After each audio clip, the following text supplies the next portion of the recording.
دانشمندان تا به حال موجودات عجیبی رو پیدا کردند که برای مدت‌های مدید در پرمافراست یخ زده بودند و اطلاعات نادری از زندگی هزاران سال پیش بهمون دادن. توی پرانتز باید بگیم که پرمافراست به لایه‌ای از خاک یا سنگ گفته میشه که به مدت 2 سال یا بیشتر در دمای زیر 0 درجه سانتیگراد باقی میمونه. این لایه معمولاً در نواحی قطبی و مناطق کوهستانی با دمای پایین یافت میشه. از یک کرم لوله‌ای که بعد از 46,000 سال دوباره زنده شد تا طول شیرهایی که مومیایی شدن. این کشفیات جزو سالمترین نمونه‌های باستانی هستند که تا حالا دیده شدن. پرمافراست مثل یک فریزر طبیعی عمل میکنه و این موجودات رو برای هزاران سال دست نخورده نگه داره. همه چیز از دی ان ای گرفته تا خز، دندون، پوست، ماهیچه و حتی اندامهای داخلی توی این یخهای دائمی تا حدودی سالم میمونه.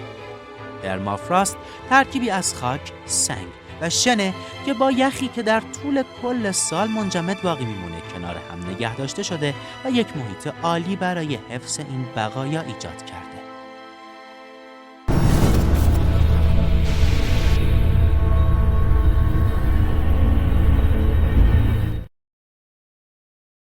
این یک کرم لوله‌ای خیلی ریزه که بهش نماتود میگن. این کرم تونسته یه رکورد عجیب بزنه و در پرمافراست سیبری به مدت 46,000 سال زنده بمونه. این کرم باستانی متعلق به یک گونه جدیده که بهش میگن پاناگرولایم کلایمنسیس. در سال 2002 دانشمندان این موجود رو در لانه یک سنجاب فسیل شده نزدیک رودخونه کلایما در شمال شرق روسیه پیدا کردند. دانشمندان در سال 2018 تونستن دوباره این کرم یخزده رو زنده کنن، ولی سن دقیق و گونش تا همین اواخر نامشخص بود. تحقیقات نشون داده که این کرم 46,000 سال در پرمافراست سیبری در یک حالت خواب زمستونی که بهش میگن کریپتوبایوزیس بوده. کریپتوبایوزیس حالتیه که بعضی موجودات میتونن در اون حالت برای مدت طولانی و در شرایط سختی مثل یخزدگی یا بی‌آبی زنده بمونن. این کشف نشون میده که بعضی موجودات توانایی عجیب و شگفت‌انگیزی برای زنده موندن توی محیط‌های وحشتناک رو دارن. این کرم احتمالاً در اواخر دوره پلیستوسین، یعنی همون آخرین عصر یخبندان، وارد این حالت شده و از اون موقع یخ‌های پرمافراست اطرافش هیچ وقت آب نشدن. برای همین تا به امروز سالم مونده. قبل از این کشف رکورد طولانی ترین زمان کریپتوبایوزیس در نماتودها دست یک گونه کرم متعلق به قطب جنوب به نام پلکتوس مورای بود که 25 سال و نیم در خزه یخزده زنده مونده بود و یک نمونه دیگه به اسم تایلندکوس پالیهیپونیس که 39 سال در شرایط خشک زنده مونده بود.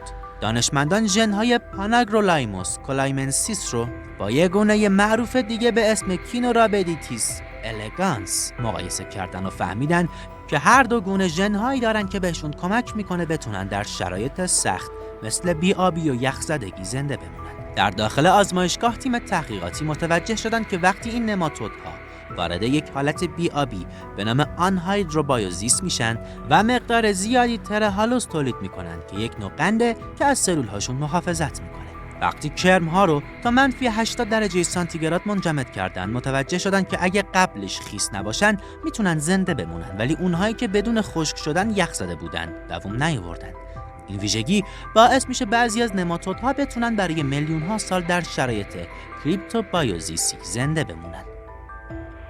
دانشمندان روسی یک کشف شگفت‌انگیز دیگه انجام دادن.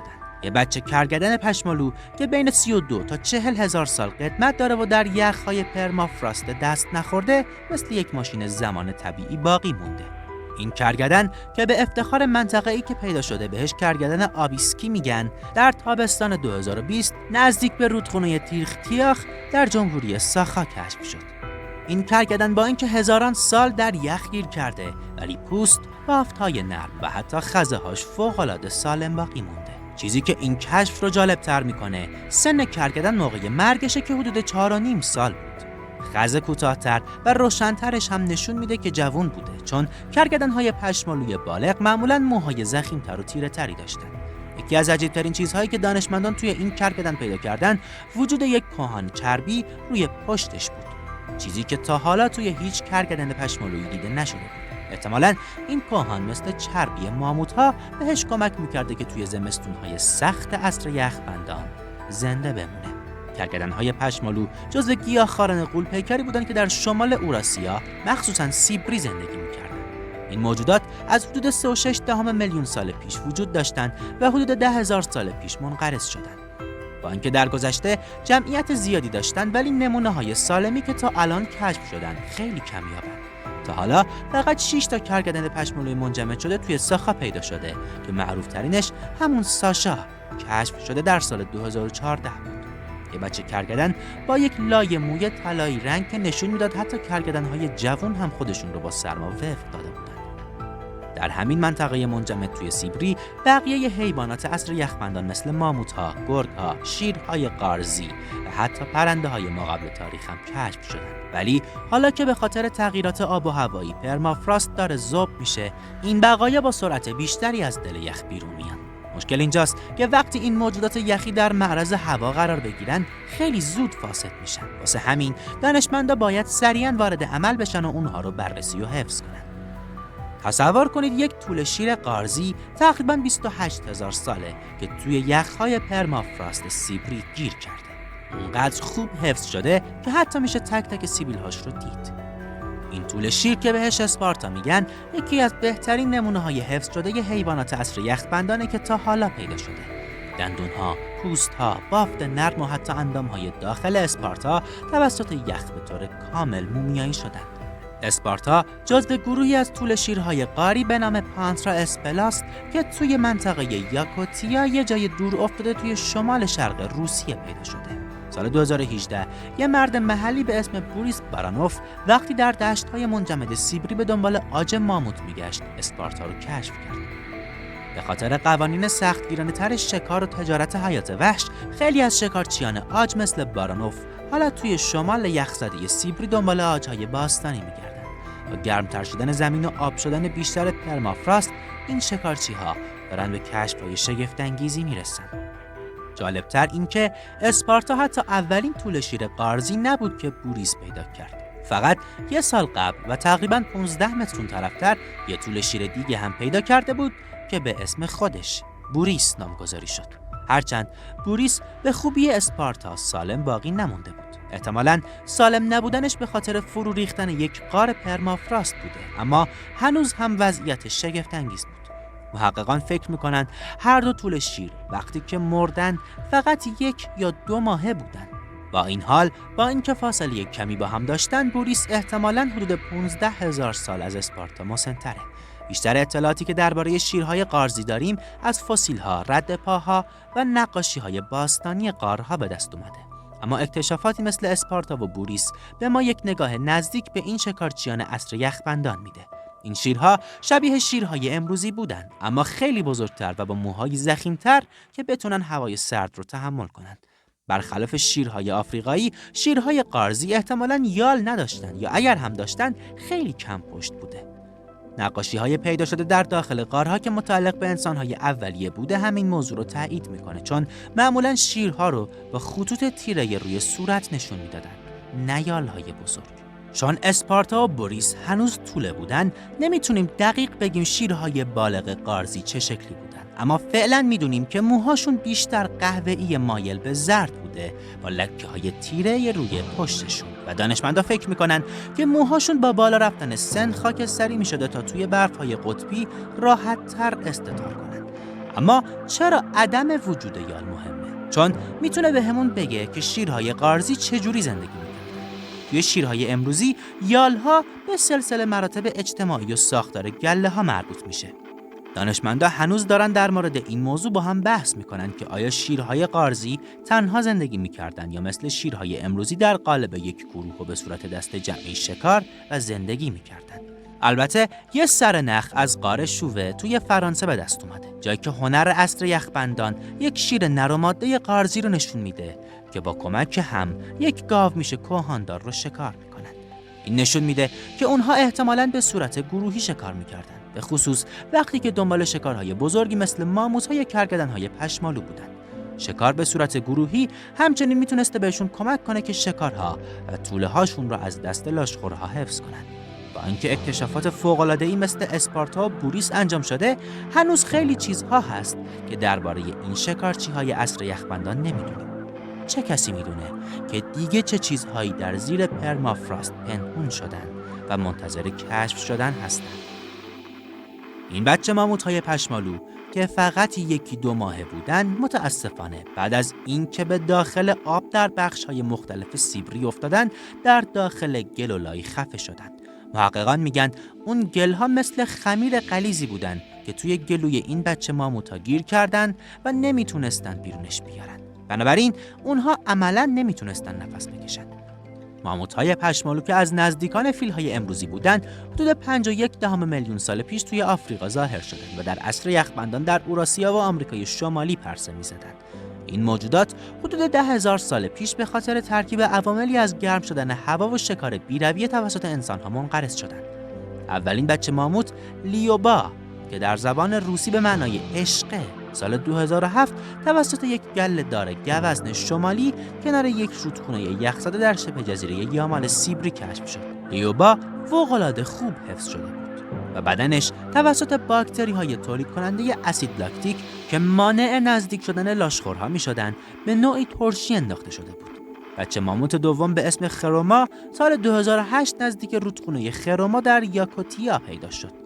متاسفانه لاشخورهایی مثل روباهای قطبی و کلاغ‌ها قبل از اینکه دانشمندان سر برسن به لاشه اون رسیده بودن و قسمت‌هایی از قلب، شش‌ها، خرطوم و جمجمش رو خورده بودن. هر دو بچه ماموت یه خط تولد روی دندوناشون داشتن، یه علامت که موقع تولد و به خاطر استرس رشد دندون رو موقتاً متوقف میکنه.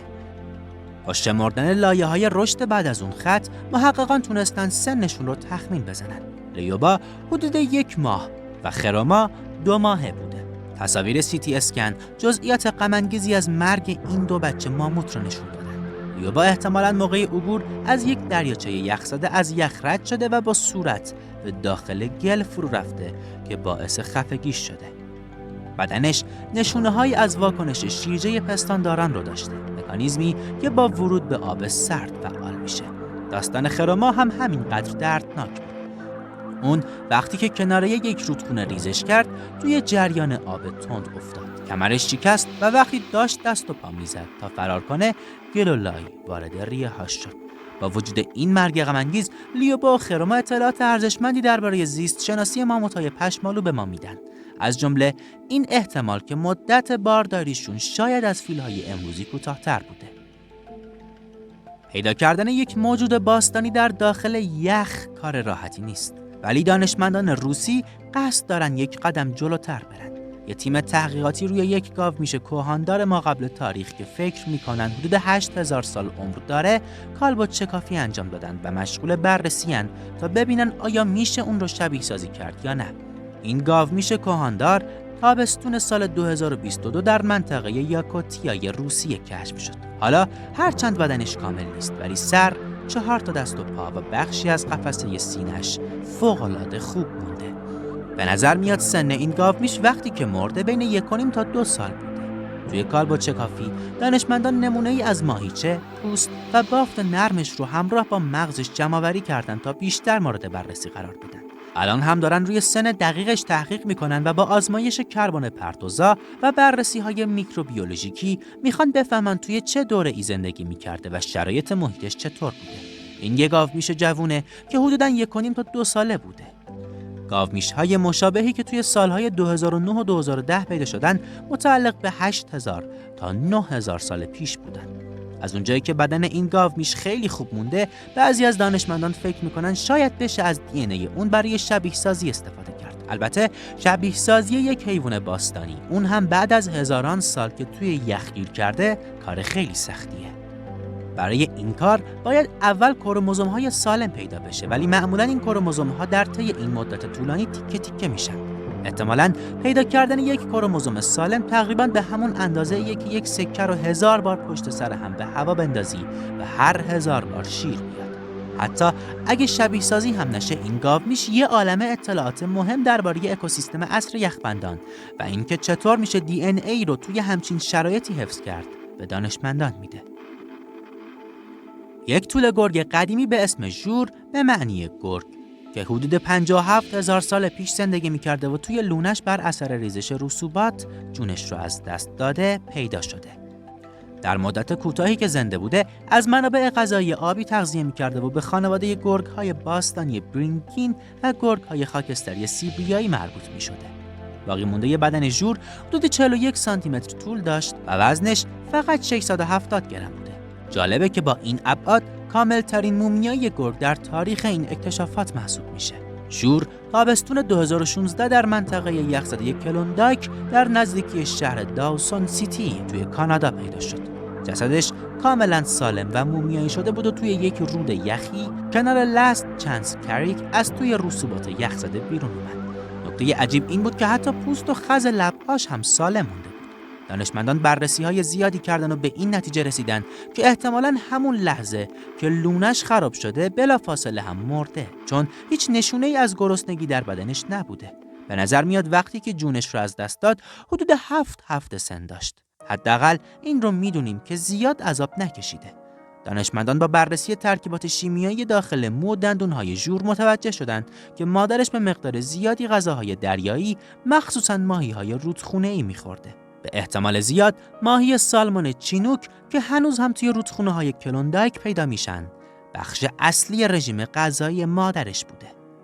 تا قبل از این تصور میشد گرگ‌های عصر یخبندان فقط شکارچی حیوانات بزرگی مثل گاو میشه کهاندار و گاو مشک بودند، ولی حالا مشخص شده که حتی این گرگ‌ها هم احتمالاً ماهیگیرهای حرفه‌ای بودند. بررسی دی ان ای ژور و مقایسش با 29 تا گرگ دیگه چه امروزی و چه ما قبل تاریخ نشون داد که یک ارتباط مستقیم با گرگ‌های سیبریایی و برینگین باستانی داشته.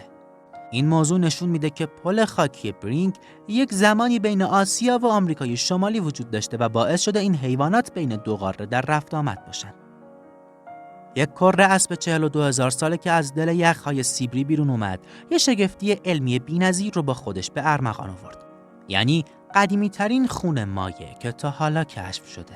این دومین باریه که خون مایع از یک موجود یخزده عصر یخبندان کشف میشه.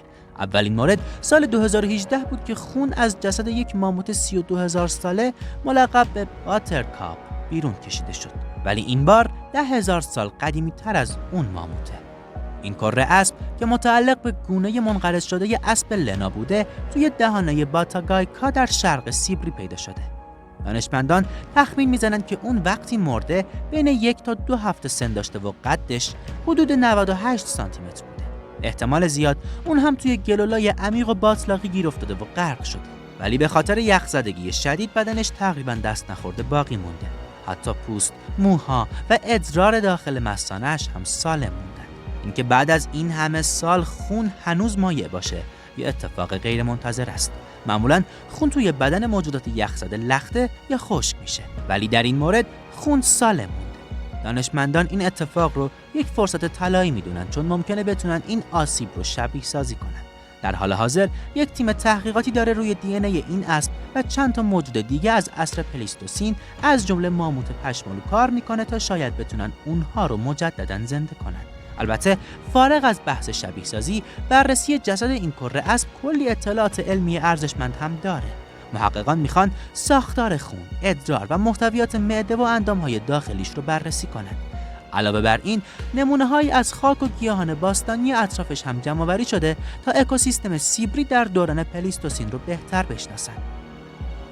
یه خرس مومیایی شده که سال 2020 توی یخ‌های دائمی سیبری پیدا شد. برخلاف چیزی که اول فکر می‌کردن، اونقدرها قدیمی نیست و حتی از اون گونه‌ای که حدس می‌زدن هم نیست. محققان اول فکر می‌کردن که این یک خرس غارنشین منقرض شده است که حداقل 22,000 سال قدمت داره. ولی بعد از بررسی‌های بیشتر معلوم شد که در واقع یک خرس قهوه‌ای معمولیه که حدود 3500 سال پیش زندگی می‌کرده.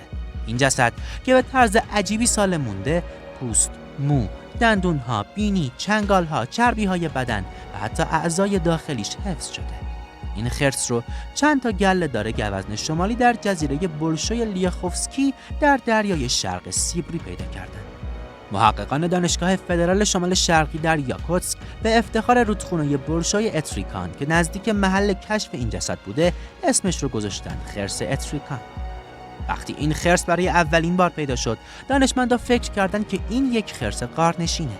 این خرس‌های عظیم الجثه که قدشون میتونست تا 3.5 متر برسه و وزنشون تا 1500 کیلوگرم هم باشه، حدود 22000 سال پیش منقرض شدن. پس منطقی بود که حدس بزنن این جسد متعلق به همون دوران باشه. ولی بررسی‌های دقیق‌تر نشون داد که این یک خرس قهوه‌ای ماده بوده که فقط 1.6 متر قد و حدود 78 کیلوگرم وزن داشته. تخمین میزنن که موقع مرگ بین 2 تا 3 سال سنش بوده، ولی دلیل مرگش هنوز معلوم نیست. توی معده‌اش بقایای گیاهان و پرنده‌ها پیدا کردن. حتی یه سری پر هم توی شکمش مونده بود. این نشون میده که مثل خرس‌های قهوه‌ای امروزی همه چیز خار بوده. اما یه سوال بزرگ هنوز بی جواب باقی مونده. این خرس چطور سر از یک جزیره درآورده؟ جزیره بولشوی لیاخوفسکی الان حدود 50 کیلومتر از خشکی فاصله داره و توسط آب محاصره شده. محققان حدس میزنن که این خرس وقتی این جزیره هنوز به خشکی وصل بوده و یخهای دریا راه ارتباطی ایجاد کرده بودن به اینجا اومده. این اتفاق میتونه در دوره آخرین عصر یخبندان رخ داده باشه. دانشمندان در سواحل یخزده قطب جنوب یک کشف عجیب کردند. بقایای فوق‌العاده سالم پنگوان‌های باستانی که به خاطر سرما تقریباً دست نخورده باقی موندن. بعضی از این مومیایی‌های پنگوان شاید تا 5000 سال قدمت داشته باشند، یعنی خیلی قبل‌تر از این که مصری‌های باستان روش‌های مومیایی سازی رو شروع کنند. سال 2016 توی دماغه سنگی ایریزار در شرق قطب جنوب چند تا گورستان قدیمی پنگوان‌ها پیدا شد. بین بقایای پنگوان‌های آدلی دانشمندان به چند تا جسد برخوردند که در حال بیرون اومدن از زیر برف‌های در حال آب شدن بود و خیلی هم سالم به نظر می‌رسید. نکته عجیب‌تر این بود که از اوایل قرن 20 هیچ کلونی فعالی از پنگوان‌ها توی این منطقه ثبت نشده بود. اما بررسی‌های رادیو کربنی نشون دادن که این مومیایی‌ها خیلی قدیمی‌تر از چیزی‌اند که به نظر میاد. اونها مربوط به 3 دوره مختلف تاریخی‌اند. قدیمی ترینشون حدود 5000 سال قدمت داره و یک سری دیگه متعلق به حدود 800 سال پیشن. به خاطر سرمایه شدید بدن این پنگوان‌ها به طور طبیعی مومیایی شده و میکروب‌ها فرصت تجزیه بدنشون رو نداشتن. آخرین باری که این منطقه کلونی فعال پنگوان داشته احتمالاً بین سالهای 800 تا 1300 میلادی بوده. این همون دورانیه که دمای قطب جنوب بین -2 درجه سانتیگراد رسیده بود، یعنی سردتر از وضعیت امروزی. به احتمال زیاد همین سرمایه شدید باعث شده این منطقه با برف و یخ ضخیم پوشیده بشه و زندگی برای پنگوان‌ها غیر ممکن بشه. حالا چی باعث شده که دوباره این مومیایی‌ها از زیر برف بیرون بیان؟ گرمایش جهانی. از دهه 1980 دمای این منطقه قطب جنوب تا 2 درجه افزایش پیدا کرده و این باعث ذوب شدن یخ‌ها و بیرون اومدن بقایای این پنگوان‌های باستانی شده. تغییرات اقلیمی در گذشته پنگوان‌ها رو از این منطقه بیرون کرد و حالا تغییرات اقلیمی جدید دوباره اونها رو به ما نشون داده. در سال 2018 چند تا معدنچی در شمال کانادا یک توده کوچیک قهوه‌ای رنگ پیدا کردند که به نظر می‌رسید یه تیکه موی فسیل شده باشه. ولی بعد از بررسی مشخص شد که این یک سنجاب قطبی باستانیه که حدود 30000 سال پیش زندگی می‌کرده. این سنجاب که تو حالت کاملاً گرد شده خوابیده بود، به احتمال زیاد در حین خواب زمستونی مرده. به این سنجاب اسم هستر رو دادن، چون نزدیک نهر هستر و توی یکی از معادن طلای کلوندایک در نزدیکی شهر داوسون سیتی کانادا پیدا شده بود. این منطقه کلی موجودات یخزده از عصر یخبندان رو در خودش حفظ کرده، از جمله سگ‌های آبی غول‌پیکر، بچه ماموت‌ها و طول گرگ‌ها.